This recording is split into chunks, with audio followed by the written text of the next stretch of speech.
Long years ago, we made a tryst with destiny, and now the time comes when we shall redeem our pledge. India will awake to life and freedom. चल उठ जा, let's crack it, जोर दे लगा, let's crack it, भीड़ को छोड़ दे, let's crack it, रास्ते मोड़ दे, let's crack it, चल उठ जा, let's crack it, जोर दे लगा, let's crack it, भीड़ को छोड़ दे, let's crack it, रास्ते मोड़ दे, let's crack it। साधारण सी है ये बात, परीक्षा करनी है पास, रोके रखना अपनी सांस, अपनी एक ही आस पीछे सारे मंत्र और रट ले सारे फॉर्मूले, जब तक पार लगे ना नहीं है तब तक रेस्ट ना तू ले। तो इस बार तू आड़ दे, 6 फुट अंदर गाड़ दे, आसमां को फाड़ दे, जरा जोर से दहाड़ दे, अंदर की आवाज सुन जो तेरे भीतर आई है। जोर लगा तो जोर लगा, let's crack it, लड़ जरा कुछ कर दिखा, let's crack it, लड़ जरा कुछ कर दिखा, let's crack it। जोर लगा तो जोर लगा, लड़ जरा कुछ कर दिखा। दुकानें है बड़ी इनकी, भोगते बड़ा भारी है, बिका है पकवान इनका, शिक्षा के व्यापारी है। एक नंबर तेरा काम, फीस यहाँ बहुत ज्यादा है, तू बाकियों से पीछे है, तू देख तो कितना नीचे है। उसके बाप का सिक्का चलता है, तेरा बाप कमाता सिक्के, मत सुन इनकी ये धुन इनकी, तू बढ़ता जा बस लड़ता जा, क्रैक करते जा, क्रैक करते जा। जोर लगा तो जोर लगा, लड़ जरा कुछ कर दिखा। चल उठ जा, let's crack it, जोर दे लगा, let's crack it, भीड़ को छोड़ दे, let's crack it, रास्ते मोड़ दे, let's crack it, चल उठ जा, let's crack it, जोर दे लगा, let's crack it, भीड़ को छोड़ दे, let's crack it, रास्ते मोड़ दे, let's crack it। बेटा सिस्टम का ये जोड़, तेरे हाथ में ये सब गोल, तू है भटका हुआ भूगोल, let's crack it, देगी तुझको बस ये दुनिया, खूब निराशा खूब हताशा, When we shall खूब redeem निराशा खूब हताशा। मत सुन इनकी ये धुन इनकी, तू बढ़ता जा बस लड़ता जा, क्रैक करते जा, क्रैक करते जा। जोर लगा तो जोर लगा, let's crack it, कुछ कर जरा कुछ कर दिखा। किस्मत तेरी मेहनत बन के मौका बेटा लाई है, क्रैक करते जा, क्रैक करते जा। चैलेंजेस उठाए जिससे ट्रॉफी भी उठाई है, क्रैक करते जा, क्रैक करते जा। अंदर की आवाज सुन जो तेरे भीतर आई है, क्रैक करते जा, क्रैक करते जाना, क्रैक क्रैक करते जाना, क्रैक क्रैक करते जाना, क्रैक क्रैक करते जाना, क्रैक। let's crack it, चल उठ जा, let's crack it, जोर दे लगा, let's crack it, भीड़ को छोड़ दे, let's crack it, रास्ते मोड़ दे, let's crack it, चल उठ जा, कर दिखा कुछ, क्योंकि तेरे हाथ में है करने का अभी मौका, तेरे पास में है, करते जा, लड़ते जा, हिम्मत नहीं हार, सबको करके दिखा। क्या let's crack it, जोर तेरा भाई तेरा दोस्त तुझसे बोल रहा, कर दिखा, लड़के दिखा। रास्ते मोड़ दे, let's crack it।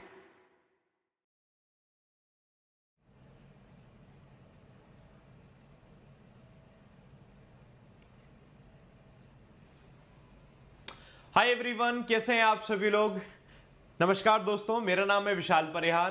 काफी टाइम हो गया हम लोगों की क्लास जो इंग्लिश की थी वो नहीं हो पाई थी, है ना। रीजन कई सारे थे, आपको पता चलते रहे। तो आज से हम लोगों ने दोबारा से स्टार्ट कर लिए क्लास को, और इस क्लास की इंफॉर्मेशन है आप अपने बाकी सारे दोस्तों को दे देना, ठीक है, कि सर की क्लास स्टार्ट हो चुकी है। और इस क्लास का पीछे क्या क्या पॉइंट्स हैं जो कि आपको दिमाग में रखने हैं जिससे कि आप पढ़ो, आगे बढ़ो। वो ये है, कॉन्सेप्ट हमारे पास क्वेश्चंस के होंगे, ठीक है। तो हम डेली 20 क्वेश्चन कर रहे होंगे, उन 20 क्वेश्चंस में जो कॉन्सेप्ट्स होंगे मैं वो आपको बताता रहूंगा, आप अपनी नोटबुक में से नोट करते जाना। आज इसका डे 24 है, इसका मतलब ये है कि डे 23 तक क्वेश्चंस जो है हम लोगों ने कर लिए हैं, आज डे 24 है। 20-20 क्वेश्चन सारे के सारे हो गए हैं। इन सारे क्वेश्चंस की पीडीएफ अगर आपको चाहिए तो पीडीएफ के लिए टेलीग्राम चैनल को ज्वाइन कर लेना, बैंकर्स वे का डिस्क्रिप्शन में लिंक दिया हुआ है। क्लास के बाद मैं वो पीडीएफ भी, इसका पीडीएफ भी उसी में डाल दूंगा। जो लोग लेट हो गए हैं, है ना, कि कोई दिक्कत नहीं, हमने सब पुराने सेशन नहीं देखे, तो मैं आप सबको रिकमेंड करूंगा दोस्तों, आप सब लोग यूट्यूब पर जाकर इसके सारे के सारे ओल्ड सेशन जरूर देख लेना, है ना। सिर्फ आपको सर्च करना है यूट्यूब पर एक ही बात, आप लिखना IBPS PO, ये मत लिखना, आप लिखना ये बेसिक टू हाई, अपने आप दिख जाएगा आपको, बेसिक टू हाई, और आगे लिखना वहां पर डे 1 बाय विशाल सर। समझ गए, डे 1 बाय विशाल सर। आपको उसका डे 1 मिल जाएगा, डे 2 मिल जाएगा, डे 3 मिल जाएगा, इस तरीके से दिख जाएगा। लेकिन देख लेना वो जो डे 1 हो वो 2021 का हो, ठीक है, क्योंकि आपको जब लिखोगे 2020 वाला भी दिखेगा, आपको 2019 वाला भी दिखेगा, 2018 वाला भी दिखेगा। आप वो मत देखना, 2021 वाला देखना, आपको वो पूरी की पूरी सीरीज दिख जाएगी। ठीक है दोस्तों, तो एक बार मुझे बताएं, जी सर ठीक है, हम ये बात समझ गए, है ना। ओके, चलिए स्टार्ट करते हैं दोस्तों आज के सेशन को। हम लोग क्या करेंगे, हर क्वेश्चन के लिए हम लोग टाइम लेंगे अपना, और एक एक करके फिर हम उससे बढ़ेंगे, ठीक है। अपनी, लेकिन एक अच्छी शानदार बात मैं लेकर आया था, वो बताना तो भूल गया। देखो कितनी शानदार बात लिखी गई है। कोई काम असंभव तब तक लगता है जब तक कि कोई और उसे कर नहीं देता। वो कोई और नहीं, वो सिर्फ आप हैं। ये बात मैं हमेशा कहता हूं, वो कोई और नहीं है, वो सिर्फ आप हैं। आपको लगता है कि ये काम आपसे नहीं हो पाएगा, करके देखो। आपको लगता है दूसरे कहते हैं ये काम नहीं हो पाएगा, आप करके देखो। आप ही हो जो कर सकते हो, कोई और नहीं कर सकता है ना। अपने अंदर भरोसा रखना और बस करना शुरू कर देना है। आइए शुरुआत करनी है हमें, और सबसे पहले हमारे सामने है दोस्तों ये रीअरेंजमेंट, जिसको देखकर लगता है डर कि अरे रीअरेंजमेंट है, रीअरेंजमेंट हमसे कैसे होगा, कैसे करेंगे हम रीअरेंजमेंट। तो रीअरेंजमेंट करोगे, पॉइंट सारे के सारे दोस्तों मैं बताऊंगा। आपको अभी का काम ये करना है कि इन सारे के सारे क्वेश्चन को करना है। मैं इसको करने के लिए आपको दे रहा हूं दोस्तों 3 मिनट, जो कि काफी ज्यादा टाइम होता है, लेकिन मैं 3 मिनट आपको दूंगा क्योंकि आप में से कई सारे लोग नए भी होंगे। आप पहले अपना दिमाग लगाएंगे कि इसका क्या सीक्वेंस बनेगा, ठीक है। 3 मिनट में आपको अपना दिमाग लगाना है, फिर मैं हूं समझाने के लिए क्या सीक्वेंस बनेगा मैं बताऊंगा, ठीक है। रेडी हैं सब लोग दोस्तों? बिल्कुल, आप बताना जी सर रेडी हैं। ये आपके सामने ए से लेकर पूरा दिख रहा है साफ साफ। 3 मिनट देता हूं मैं, 3 मिनट में करना है, ठीक है। 3 मिनट में करना है। चलिए करना शुरू करिए। आप अपना दिमाग लगाएंगे आराम आराम से। चलिए, your time starts now, come on, करें सब लोग। मैं शांत हूं, इधर साइड में बैठ गया हूं।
जल्दबाजी नहीं करना है दोस्तों, ठीक है।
चलो टाइम्स अप। क्या बनाना शुरू किया मेरे को बताएं। CEBAD बन रहा है, CEABD बन रहा है, EDACB बन रहा है, ओके। अच्छा, 2 ऑप्शन मतलब मैं देख पा रहा हूं, या तो C से बन रहा है आपका या फिर E से बन रहा है। परफेक्ट है, मैं समझ पा रहा हूं, या तो C से बन रहा है या फिर वो दोस्तों E से बन रहा है, ठीक है। C से बन रहा है या फिर E से बन रहा है, पढ़ के देख लेते हैं। हमारा काम देखो क्या है, मैं आपको बताता हूं। कभी भी हम ये कोशिश नहीं करेंगे स्टार्ट कहां से हो रहा है, एंड कहां से हो रहा है। पहले हम पेयर बनाने की कोशिश करेंगे। उन पेयर बनाने की कोशिश में ऑटोमेटिकली हमें पता चल जाएगा अच्छा ये स्टार्ट है ये एंड है। ठीक है, चलो देखो कैसे। The Pulse Polio program has diverted resources away from routine immunization efforts। जो पल्स पोलियो प्रोग्राम था उसने जो रूटीन इम्यूनाइजेशन एफर्ट्स थे उसके रिसोर्सेज से डाइवर्ट उसे कर दिया था। कहां डाइवर्ट कर दिया था, किसे कर दिया था, देखेंगे क्या कर दिया था, किसे कर दिया देखेंगे। ठीक है, While there can be no argument, जबकि कोई आर्ग्यूमेंट नहीं हो सकता है against a controlled rationally administered polio initiative पर। इस इनिशिएटिव पर जो कि कंट्रोल था, रेशनली मतलब सोच समझकर ऐसा एडमिनिस्टर करने वाला पोलियो इनिशिएटिव था। Data on polio incidence does point two disproportionate emphasis on the disease. अब जो डेटा था पोलियो इंसिडेंस को लेकर वो पॉइंट आउट करता था कि डिस्प्रपोर्शनेट एम्फेसिस हो रहा है, यानी ध्यान दिया जा रहा है थोड़ा कहीं ज्यादा कहीं, थोड़ा कहीं ज्यादा कहीं, डिस्प्रपोर्शनेट तरीके से ऑन द डिजीज। दो है अभी हमने पढ़ा लेकिन कोई कनेक्शन नहीं बना। हमने कहा कोई दिक्कत नहीं दोस्तों, कनेक्शन नहीं बना, हमने कहा कोई दिक्कत नहीं। अच्छा, There can be no one shot solution to controlling disease। General बात बोली जा रही है कि कोई वन शॉट सोल्यूशन नहीं हो सकता कंट्रोल करने के लिए डिजीज को, किसी डिजीज को कंट्रोल करने के लिए वन शॉट सोल्यूशन नहीं हो सकता। ये इन जनरल बात बोली जा रही है, बट पेयर जब तक नहीं मिलेगा तब तक हमें उसमें क्लैरिटी नहीं लेकर आ पाएंगे। आगे बढ़ते हैं। द लेटर का मतलब हो जाता है जो बाद वाला है, along with an improved physical environment, साथ के साथ जो इंप्रूव्ड फिजिकल एनवायरनमेंट था, माइट हैव वर्कड, शायद ये इसने काम किया होगा, better at keeping polio in check, जो कि पोलियो की चीजों को थोड़ा चेक कर सकता है बेटर तरीके से। Okay, in case of polio vaccination is unlikely to work. Polio की स्थिति में जो वैक्सीनेशन है वो शायद काम नहीं कर रही थी। To work in isolation of improvement in sanitation and nutritional profile of affected population. जो न्यूट्रिशनल प्रोफाइल थी अफेक्टेड पॉपुलेशन में उसमें ये काम नहीं कर रही थी। इन जनरल बात ये है जो कि पहली बार बात की गई है। दैट मीन्स एक चीज क्लियर हो गई, हमें पता चल रहा था ओके सी से लग रहा है कि ये हमारी बात इन जनरल इधर बोली गई है, और उसके बाद पहली बार जो किसी डिजीज की बात की जा रही है वो यहां की जा रही है। ये बताओ इतना सबको क्लियर है दोस्तों? पहला एक पेयर सबको क्लियर है। There can be no one shot solution, कोई वन शॉट सोल्यूशन नहीं हो सकता to controlling disease. In case of polio के केस में बस डिजीज की बात हो रही है, पोलियो के केस में क्या हुआ, वैक्सीनेशन अनलाइकली, बाकी पूरी बात तो पोलियो की बोली जा रही है। अपना एक पेयर बना सी के बाद ई, मैं यहां लिख देता हूं सी के बाद ई, ए पेयर बना सी के बाद ई। बोलो ये सबको समझ में आया? सबको समझ में आया? सी के बाद ई सबको समझ में आया है ना? परफेक्ट है। अच्छा, अभी हम इसी की बात कर रहे थे। अब ये पोलियो की बात देखो, दूसरा क्या रखा था। जैसे ये पोलियो की बात की, हमने कहा कि दो तरीके की इन्होंने बात, ये काम नहीं कर रहा था in isolation improvement in sanitation, दूसरा nutritional profile of affected populations.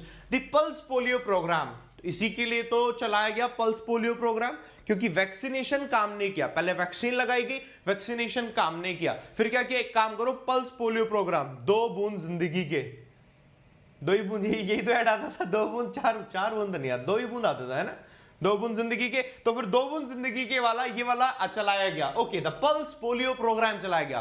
पहले वैक्सीनेशन चलाया गया था, फिर चलाया गया pulse polio programme. Okay, has diverted resource, अब इससे क्या हो गया, रिसोर्सेज डाइवर्ट हो गए away from the routine immunisation efforts, क्योंकि रूटीन इम्यूनाइजेशन एफर्ट्स तो वैक्सीनेशन वाला था, अब पल्स पोलियो वाला करने लग गए। तो जब ये करने लगे तो रिसोर्सेज डाइवर्ट हो गए वहां पर। ओके, लेकिन ये हमें पता चला पहले सी बना, फिर ई बना, ई के बाद क्या काम किया गया था, ए, 2 काम किए गए थे। पहला काम किया जो ई में किया गया वैक्सीन लगाने का, दूसरा काम किया पोलियो के ड्रॉप पिलाने का, दूसरा काम किया पोलियो के ड्रॉप पिलाने का। तो दूसरा जो काम किया पोलियो के ड्रॉप पिलाने का, उस दूसरे काम ने क्या किया, पहला काम था फॉर्मर, दूसरा काम था लेटर। कहीं लिखा था ना लेटर, दूसरा वाला ये रहा लेटर।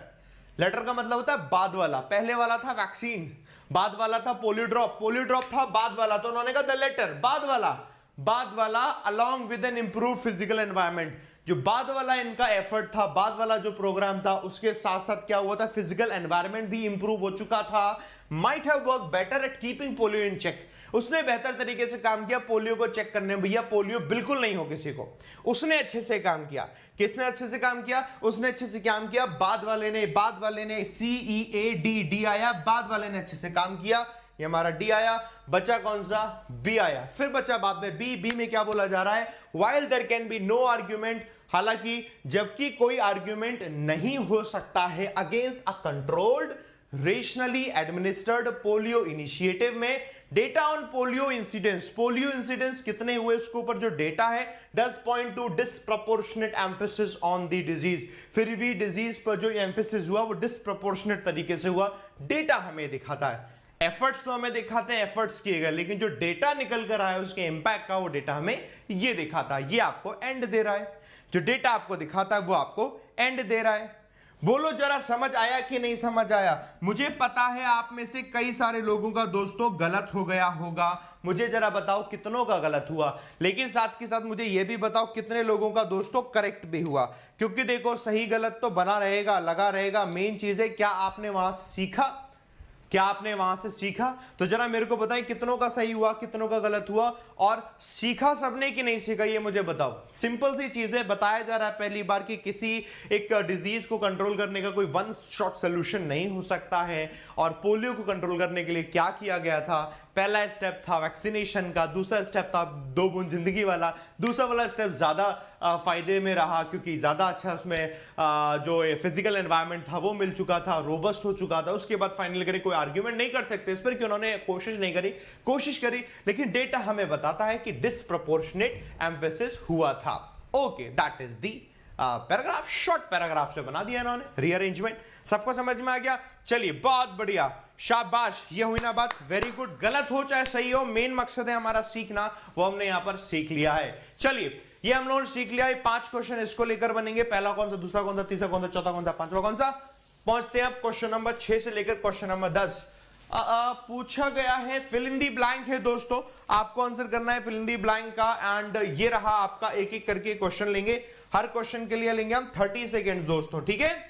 चलिए 30 सेकेंड्स में आप आंसर करेंगे, बताएं, 30 सेकेंड्स फॉर एवरी क्वेश्चन।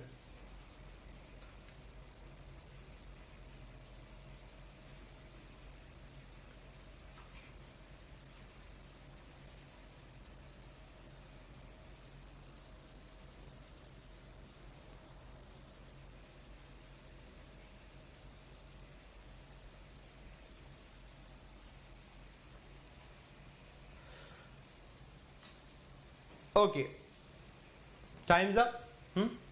आ जाओ।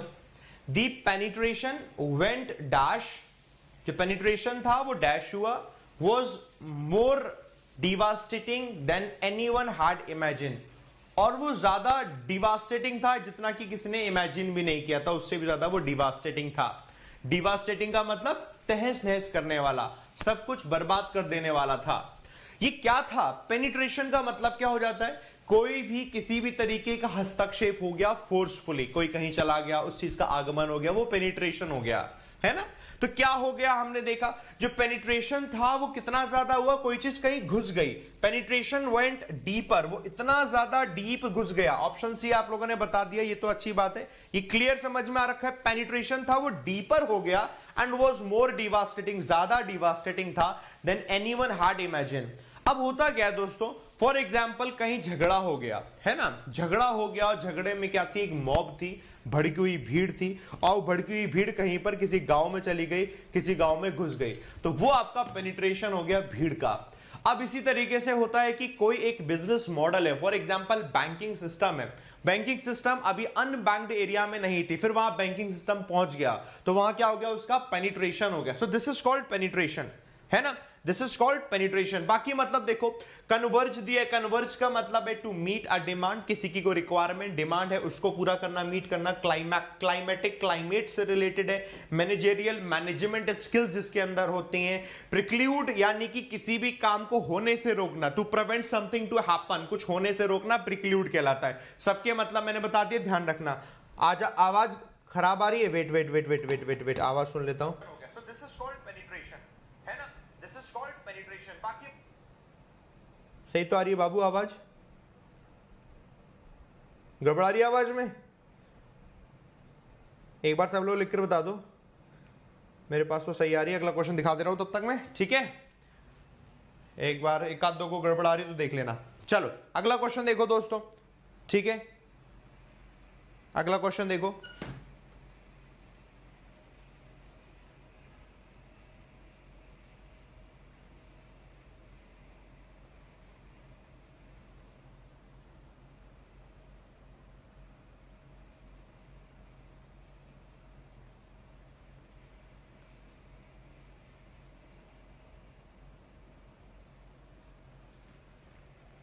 Okay, times up. हाँ, इसमें बताया, जरा बताना क्या बना। What I am trying to do, मैं क्या कोशिश कर रहा हूं। What I am trying to do is to dash people, लोगों को डैश करने की मैं कोशिश कर रहा हूं। To give them ways to help them get well, उन्हें तरीके बताता हूं कि वो गेट वेल हो जाए, मतलब स्वस्थ हो जाए, अच्छे हो जाए। ये मैं करने की कोशिश कर रहा हूं। क्या करने की कोशिश कर रहा हूं? तो इस कोशिश में आपने देखा what I am trying to do is to do, to dash something. जो भी लगाएंगे आप वर्ब की फर्स्ट फॉर्म आएगी नंबर 1। एक पॉइंट क्लियर करो, वर्ब की फर्स्ट फॉर्म आएगी number 1। And let's check the option. Populates में एस लगा हुआ नहीं, पॉपुलेट होता तो ही बन सकता था। एम्पावर, इंटरप्रेट्स नहीं बनेगा, एडजर्न्स नहीं बनेगा, रीस्केड्यूल। तो लोगों को क्या करेंगे? रीस्केड्यूल करेंगे ताकि वो अपने आप को वेल बीइंग रख सके ना, लोगों को एम्पावर किया जाएगा। You have only one option, option number B, that is the answer. Populate है, इंटरप्रेट का मतलब किसी को कुछ बताना, समझाना, ये होता है इंटरप्रेट करना। एडजर्न का मतलब होता है पोस्टपोन कर देना, एडजर्न कर देना। कोर्ट एडजर्न कर दी जाती है, पोस्टपोन हो जाती है अगली डेट के लिए, और रीस्केड्यूल दिया हुआ है। सो और कोई मतलब नहीं है, बन गया अपना। अगला क्वेश्चन देखो दोस्तों, 30 सेकेंड्स में भी लो, कम ऑन।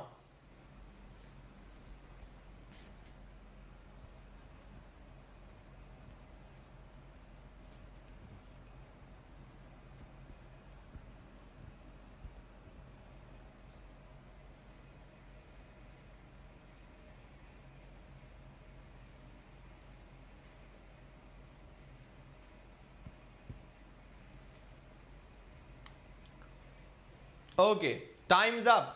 आंसर बताते जाना सब लोग और लिखते जाओ। The company decided to dash, company ने डैश करना डिसाइड किया। Company decided to dash the project, company ने डिसाइड किया कि प्रोजेक्ट को डैश किया जाएगा। Okay, along with the jobs of the design team, design team के जॉब्स के साथ साथ कंपनी ने डिसाइड किया टू डैश द प्रोजेक्ट, की प्रोजेक्ट को डैश किया जाएगा। To aspect the project, aspect लगाना एक विचार करना हो गया। पॉन्डर का मतलब सोचना हो गया किसी के बारे में। टर्मिनेट, प्रोजेक्ट को हटा दो।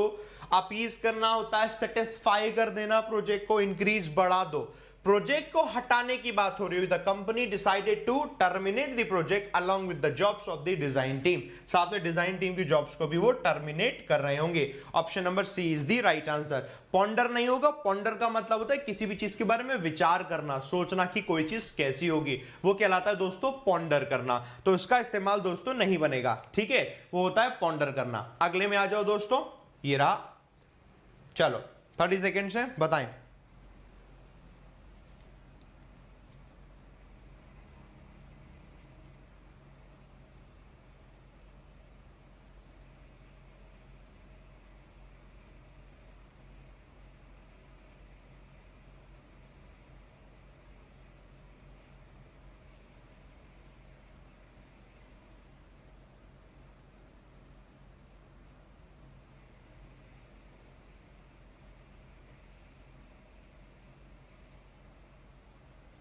Okay, time's up. Despite the decay, despite the decay, decay के बावजूद, वैसे डिके का मतलब हो जाती है कोई भी चीज सड़ जाए, गल जाए। यहां डिके का मतलब कोई चीज बहुत ज्यादा पुरानी हो जाए, खराब हो जाए, जर्जर हालात में हो जाए कोई बिल्डिंग, वो डिके का सेंस दे देता है। सो डिस्पाइट दी डिके, डिके के बावजूद जो मॉस थी समहाउ रिटेन्ड अ डैश ग्रैंडुअर, फिर भी वो एक डैश ग्रैंडुअर बनी रही। ग्रैंडुअर का मतलब कोई चीज जो बहुत शानदार है, दिखने में स्प्लेंडेड है, वो ग्रैंडुअर है। ओके, वो ऐसी बनी रही। तो कैसी शानदार बनी रही? पहला है डिसफिगर। फिगर का मतलब है जो जिसका शेप है किसी भी बिल्डिंग का वो वैसा रहना, बट उस बिल्डिंग का शेप बिगड़ गया तो वो डिसफिगर हो गया। उस बिल्डिंग का शेप बिगड़ गया, बदल गया, तो वो क्या हो गया दोस्तों? डिसफिगर हो गया। तो डिसफिगर नहीं हो रहा होगा क्योंकि ये ग्रैंडुअर लिखा है, जिसका मतलब है कोई चीज शानदार बढ़िया बनी रहे, तो पॉजिटिव आएगा। बाकी अगला दिया ईयरनिंग, अगला दिया ईयरनिंग। ऑप्शन के मतलब पता होने दोस्तों आपको जरूरी है, पॉइंट समझते जाना, मतलब पता होने जरूरी है। ईयरनिंग का मतलब हो जाता है कोई भी चीज जिसमें इंटेंस काफी लंबे समय तक, वो ईयरनिंग है। ब्लेमलेस का मतलब जिस पर कोई आरोप नहीं है, वो ब्लेमलेस है। प्रोफाउंड का मतलब है कोई चीज जो बहुत अच्छी है, जिसकी इंटेंसिटी बहुत बढ़िया है, शानदार है, बहुत ज्यादा, जो ग्रेट इंटेंसिटी के साथ है। अलूफ का मतलब है कोई व्यक्ति जिसका नेचर फ्रेंडली होता है, फ्रेंडली नेचर होता है ना, वो व्यक्ति दोस्तों अलूफ होता है। अब आपने पॉइंट देखा यार, यहां पॉइंट बन कौन सा रहा है? तो पॉइंट तो आपका सिर्फ एक ही बन पाएगा, that is profound. That is profound, yes और no? That is profound. Despite the decay, the mosque somehow retained a profound grandeur. Somehow retained a profound grandeur. So there should be a profound. Profound बन जाएगा simple, है ना? Profound बन जाएगा simple. Clear हो गया दोस्तों कि जो मॉस्क थी वो प्रोफाउंड ग्रैंडूर की तरह आज भी है, ऐसे कहने का इनका मतलब है। परफेक्ट है दोस्तों, आगे बढ़ते हैं। क्वेश्चन नंबर 10, सीखते जाना वो कैप के हिसाब से। अगला वर्ड देखो,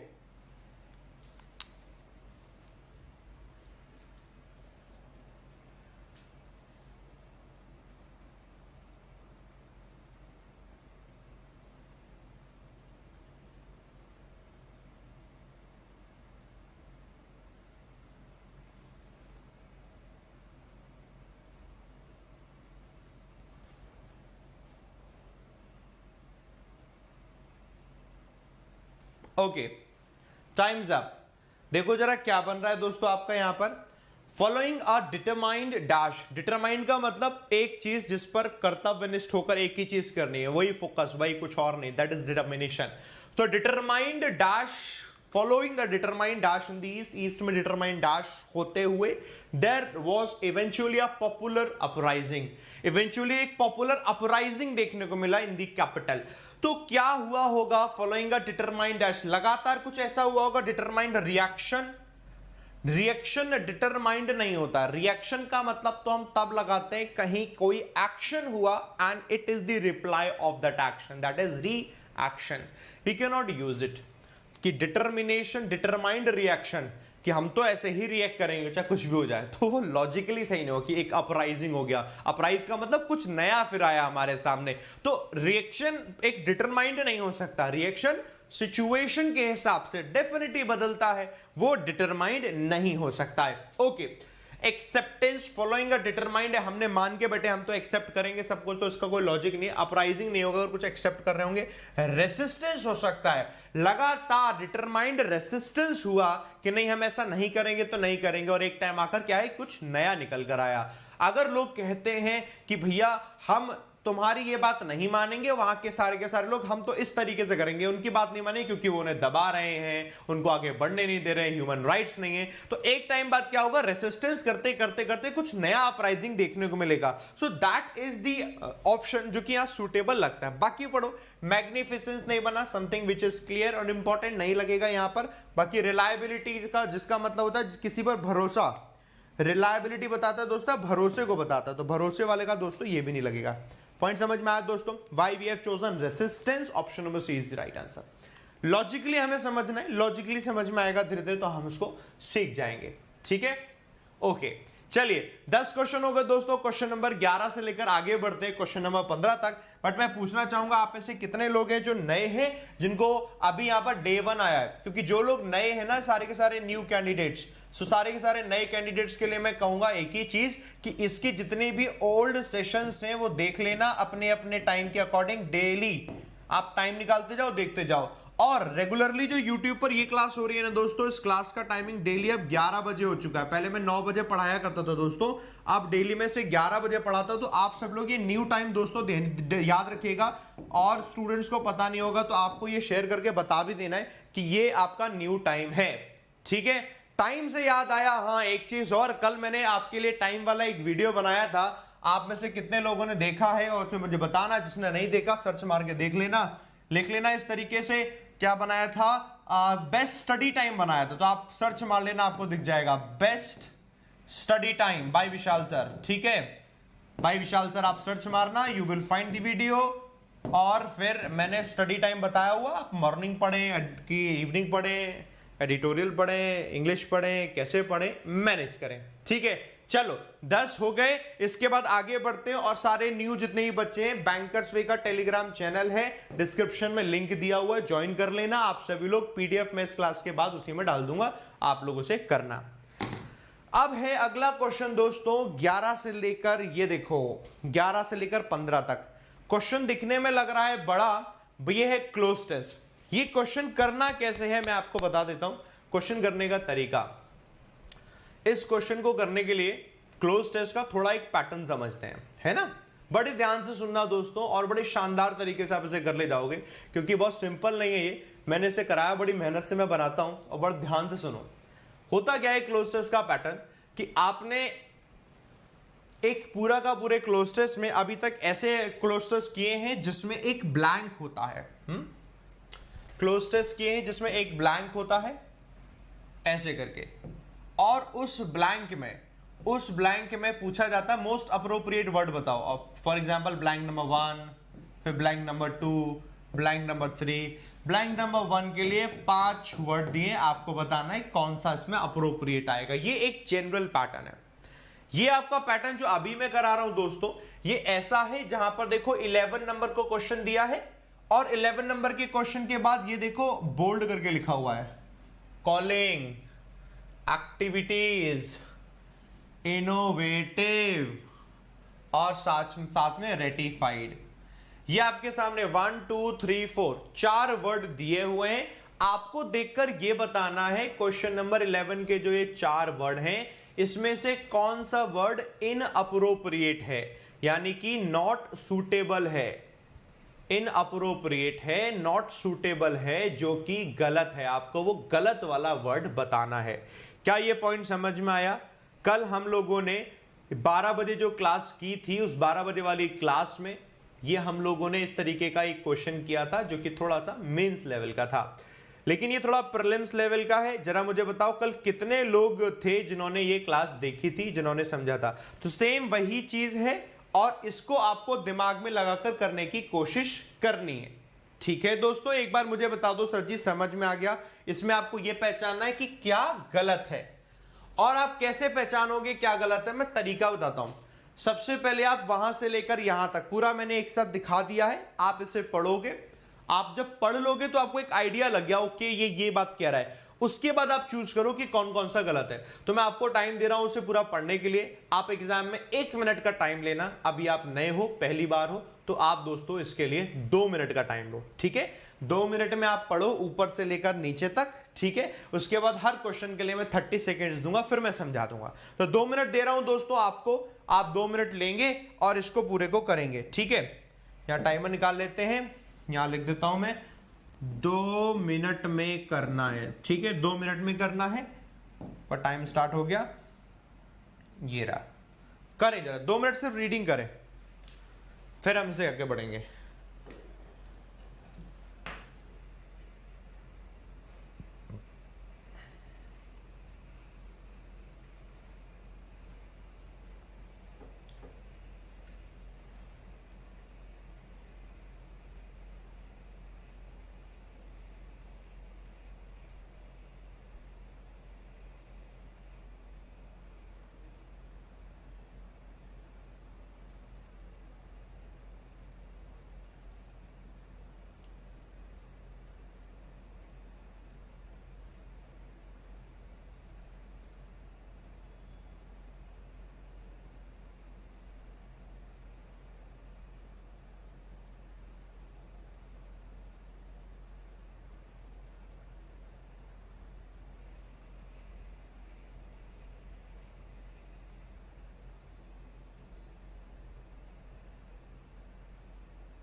सबने पढ़ लिया दोस्तों, है ना? ओके, ठीक है।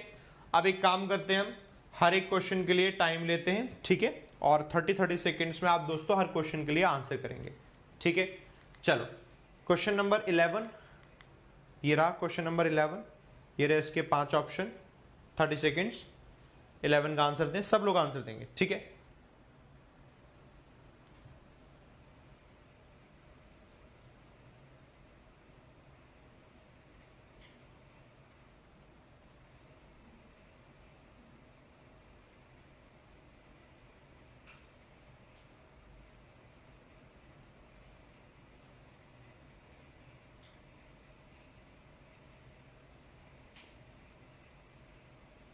ओके, टाइम्स अप दोस्तों, आंसर कर दिया, very good.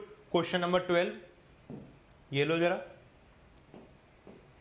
30 seconds.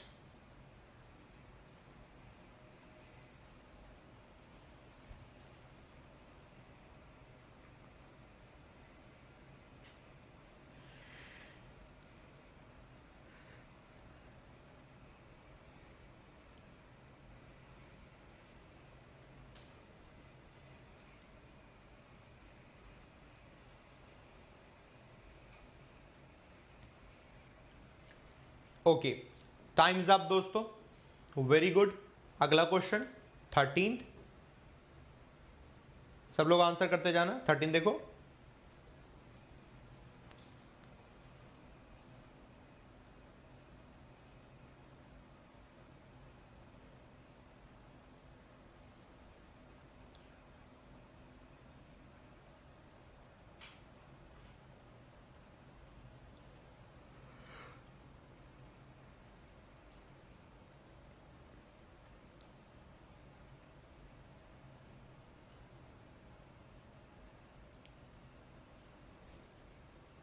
Okay, times up दोस्तों, वेरी गुड। क्वेश्चन नंबर 14 है ना, 14 को देखो।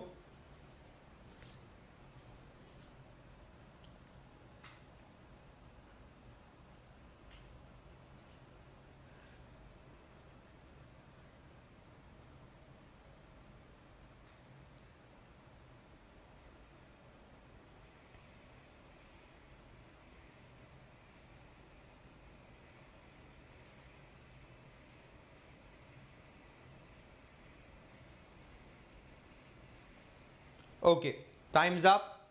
नेक्स्ट क्वेश्चन, थोड़ा मैंने ऊपर का हटा दिया है, 15 वाला आपको दिखता रहेगा, ये रो।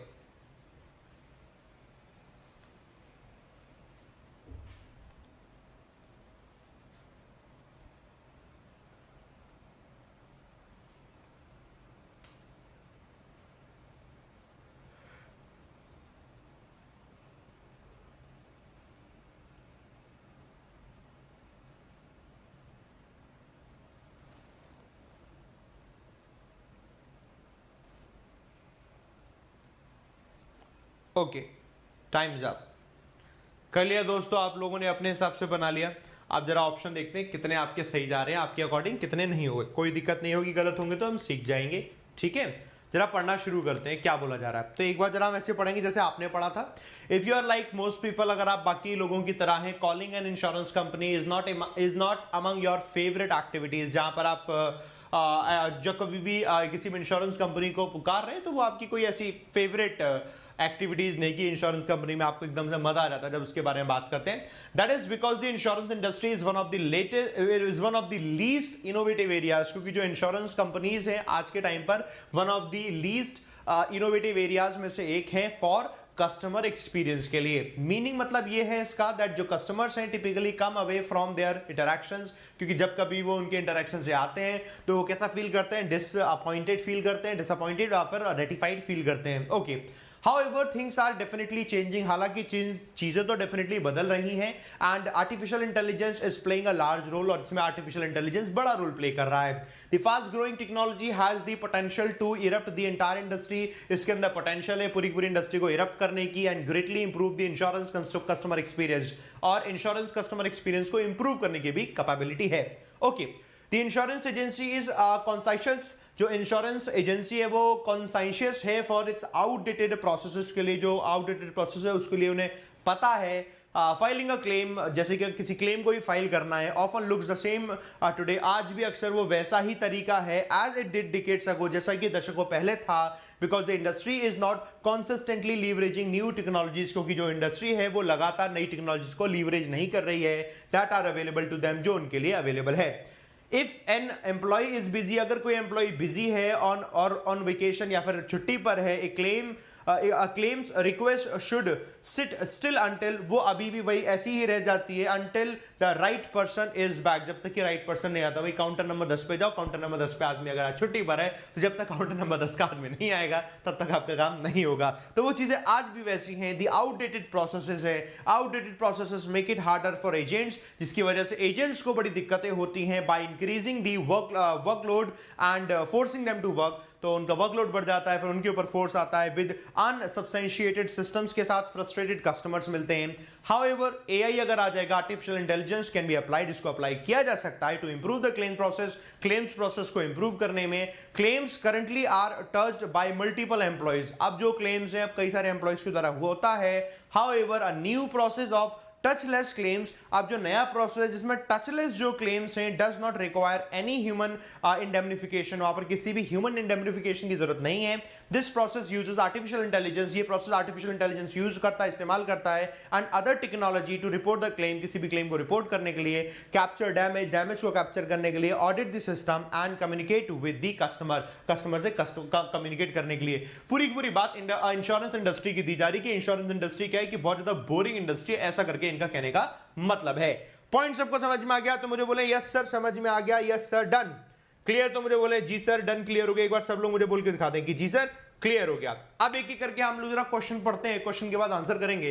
पहला क्वेश्चन आ गया, if you are like most people, अगर आप ज्यादातर लोगों की तरह हैं तो calling an insurance company is not among your favourite activities. ये तो करेक्ट है कि इंश्योरेंस कंपनी को पुकारना कुछ आपका ऐसा फेवरेट एक्टिविटीज में नहीं है। That is because the insurance industry, ऐसा क्यों है क्योंकि जो कि इंश्योरेंस इंडस्ट्री है is one of the least innovative areas. Innovative बिल्कुल करेक्ट है क्योंकि लीस्ट इनोवेटिव ही है। फॉर कस्टमर एक्सपीरियंस मतलब ये है that customer typically come away from their interactions, जिससे उन्हें डिसअपॉइंट फील होता है और रेटिफाइड फील होता है। रेटिफाई का मतलब होता है किसी भी चीज को सही कर देना, सही नहीं कर रहे हैं, डिसअपॉइंट फील होता है तो कुछ नेगेटिव ही आएगा। डिसअपॉइंट फील होता है कुछ नेगेटिव ही आएगी, डिसअपॉइंट फील होता है कुछ नेगेटिव लगाना पड़ेगा। और कैसा फील हो सकता होगा उन्हें, डिसअपॉइंट फील होता है कुछ नेगेटिव। आप लोगों ने क्या लगाया, मतलब अगर ना भी लगा पाओ तो भी आपको इतना क्लियर है सबको कि डिसअपॉइंट नहीं आएगा, डिसअपॉइंट के बाद जो दूसरा आएगा उसी के जैसा ही कोई वर्ड होना चाहिए। डिससेटिस्फाइड हो सकता है, very good very good very good, dissatisfied हो सकता है, डिसअपॉइंट फील हो सकता है उन्हें और डिससेटिस्फाइड फील हो सकता है। ये करके आपने यहां पर बता दिया। ओके परफेक्ट, ठीक है आगे बढ़ते दोस्तों। However things are definitely changing, बदल रही है। आर्टिफिशियल इंटेलिजेंस, आर्टिफिशियल बिल्कुल ठीक है, बात आगे आर्टिफिशियल इंटेलिजेंस की हो रही है, is playing a large role. The fast growing technology जो है बिल्कुल ठीक है, technology has the potential to erupt the entire industry, कि एंटायर इंडस्ट्री को इरप्ट कर सकती है।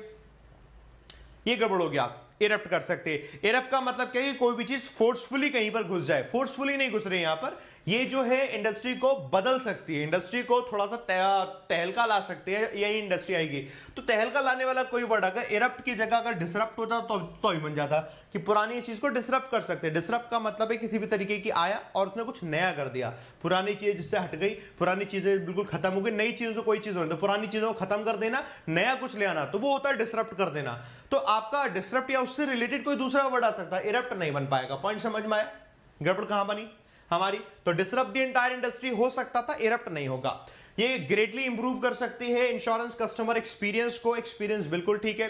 द इंश्योरेंस एजेंसी इज कॉन्साइशियस, ये कॉन्साइशियस है फॉर इट्स आउटडेटेड प्रोसेसेस, अपने आउटडेटेड प्रोसेसेस के लिए कॉन्साइशियस है। कॉन्साइशियस होती, पता होता इन्हें तो फिर ये आउटडेटेड प्रोसेस को हटा देते ना, लेकिन उन्हें आउटडेटेड प्रोसेसेस को अभी हटाया ही नहीं, यानी कॉन्साइशियस है ही नहीं। कॉन्साइशियस नहीं है, कुछ दूसरा वर्ड आना चाहिए जो कि इसका ऑपोजिशन दे। आप लोगों ने क्या लगाया, अगर कोई मेरे को पॉइंट दे तो मुझे बता दें, कोई दूसरा वर्ड लग सकता है, जैसे इंश्योरेंस एजेंसी है इज इनफेमस है, मतलब उसको खुद वो इस चीज में नेगेटिव है, नोटोरियस है फॉर इट्स आउटडेटेड प्रोसेसेस के लिए, मतलब इस नेगेटिव चीज के लिए जानी जाती, कुछ नेगेटिव करके टर्म लगेगा, कॉन्साइशियस नहीं लगेगा।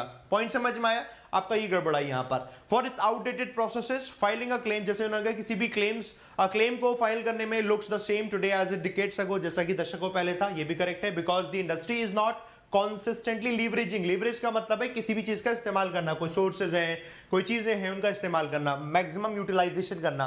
सो लीवरेजिंग न्यू टेक्नोलॉजीज का इस्तेमाल नहीं कर रही है, लीवरेज बिल्कुल ठीक हो गया। That are available to them, जो कि अभी उनके लिए अवेलेबल है, अवेलेबल भी करेक्ट हो गया। यहां पर कोई दिक्कत नहीं, सबको मुझे बताते हैं जी सर कोई दिक्कत नहीं है ना, कोई दिक्कत नहीं, यहां तक हो गया। 14 पे आ गए, if an employ is busy, अगर कोई एम्प्लॉय बिजी है या फिर कोई छुट्टी पर है, वेकेशन ठीक है, छुट्टी पर है, a claims request could sit still, वो वैसी ही बनी रहती है until the right person is back, जब तक कि वो नहीं लौटेगा।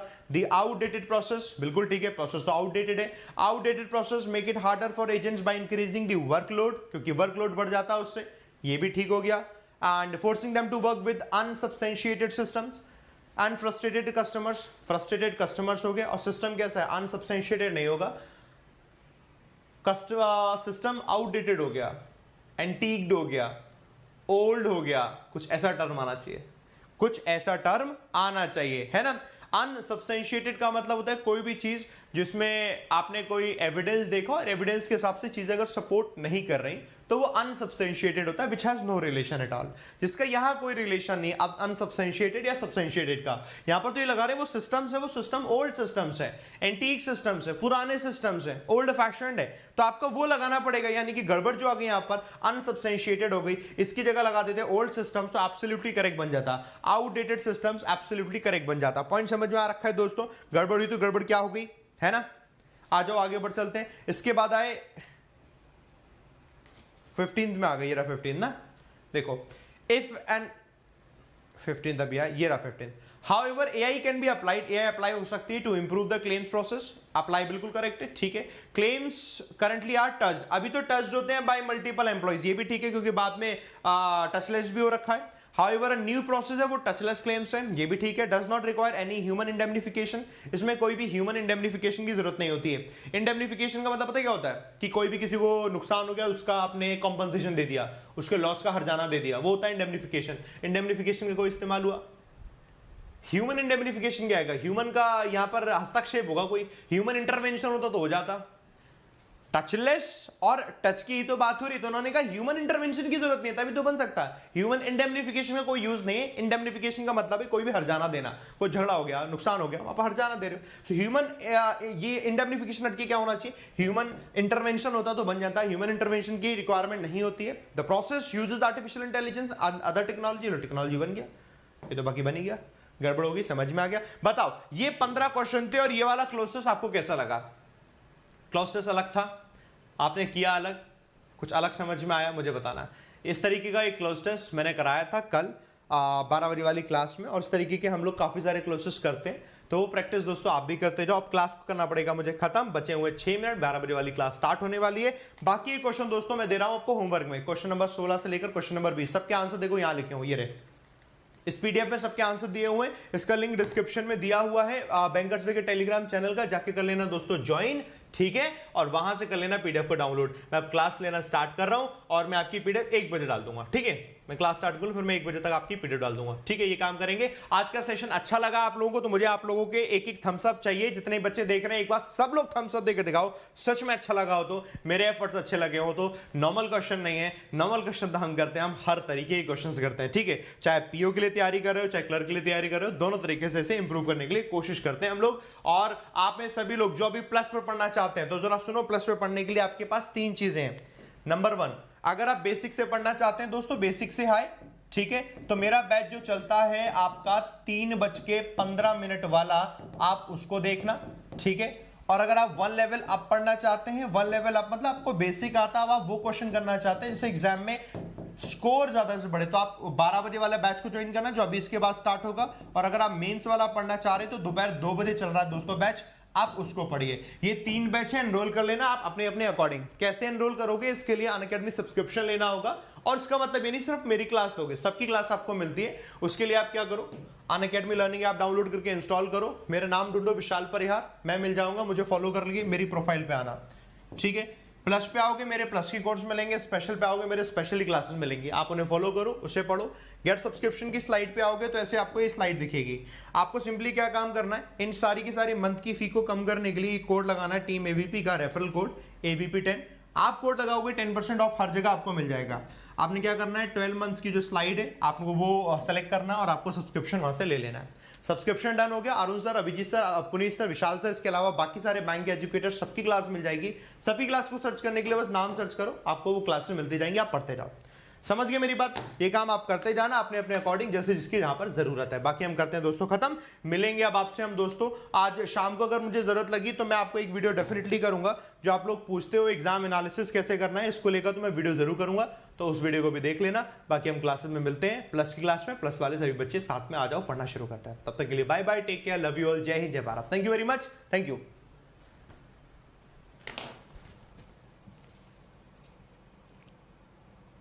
Long years ago, we made